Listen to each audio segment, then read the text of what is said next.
Hello friends, welcome to my channel horror tape.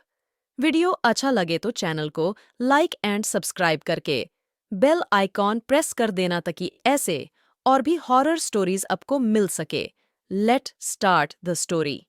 यह कहानी दो लड़कियों के बारे में है जो छुट्टियों में कॉलेज में स्टडी करने के लिए रुकती है, पर वहां उनके साथ एक भयानक वाकया पेश आता है। कॉलेज की क्रिसमस की छुट्टियों में कॉलेज में दो लड़कियां अपने हॉस्टल में अकेली रह रही थीं, क्योंकि बाकी सभी लड़कियां छुट्टियों के दौरान घर पर जा चुकी थीं। वे दोनों लड़कियां अपने हॉस्टल में स्टडी करने वाली थीं, लेकिन वे दोनों ही लैपटॉप में घंटों तक इंटरनेट चलाती रहीं।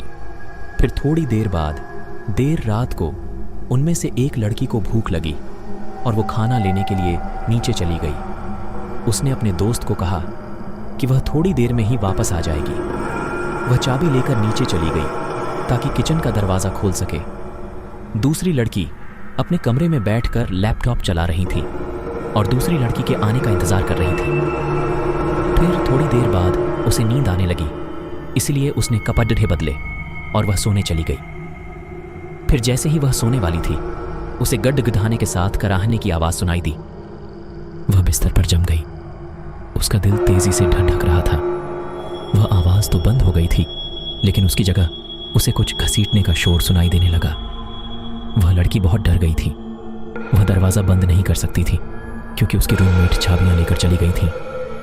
जैसे जैसे वह आवाज़ उसके करीब आती गई, वह डर के मारे कांपती रही। वह डर के मारे सुनती है कि जैसे जैसे घसीटने की आवाज़ उसके करीब आती गई, लेकिन फिर वह आवाज़ अचानक से दरवाजे के ठीक बाहर बंद हो गई। फिर किसी चीज़ के दरवाजे पर खरोचने की आवाज़ आने लगी। वह लड़की बहुत डर चुकी थी। वह अपने पलंग से उठी और कमरे की अलमारी में जा छुपी। वह लड़की इतना डर चुकी थी कि वह डर के मारे हिल तक नहीं पा रही थी। दरवाजे के बाहर उसे खरोचने की आवाज़ लगातार सुनाई देती रही, पर किसी तरह उसे अलमारी में नींद आ गई। जब सुबह हुई तो वह धीरे धीरे अलमारी से बाहर निकली। अब खरोंचने की आवाज़ बंद हो चुकी थी, लेकिन वह अभी भी दरवाज़ा खोलने से डर रही थी। उसने अपनी खिड़की से बाहर देखा तो नीचे एक डाकिया गुजर रहा था, तो उसने उसे मदद के लिए आवाज़ लगाई। फिर उसे डाकिया के कुदमों के हॉस्टल में आने की आवाज़ सुनाई दी, जो सीढ़ियों से होते हुए हॉलवे में आ रही थी। अचानक उसके कदमों की आवाज़ रुक गई। लड़की ने रोते हुए पूछा कि क्या सब ठीक है, लेकिन कुछ देर तक तो उसे कोई आवाज़ सुनाई नहीं दी। लेकिन फिर थोड़ी देर बाद उसने कहा कि हाँ, सब कुछ ठीक है। फिर डाकिया ने कहा कि तुम अपने कमरे में रहना, मैं पुलिस को बुला रहा हूँ। लड़की ने पूछा कि क्या बात है।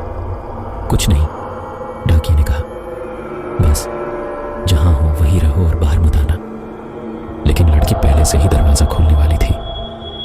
लड़की ने जैसे ही दरवाज़ा खोला तो उसने देखा कि डाकिया उसके सामने खड़ा है। उसका चेहरा पीला पड़ी गया था और उसकी आंखें डर के मारे खुली पटटी थी। जब उसने नीचे देखा तो वह डर के मारे जोर से चिल्लाने लगी।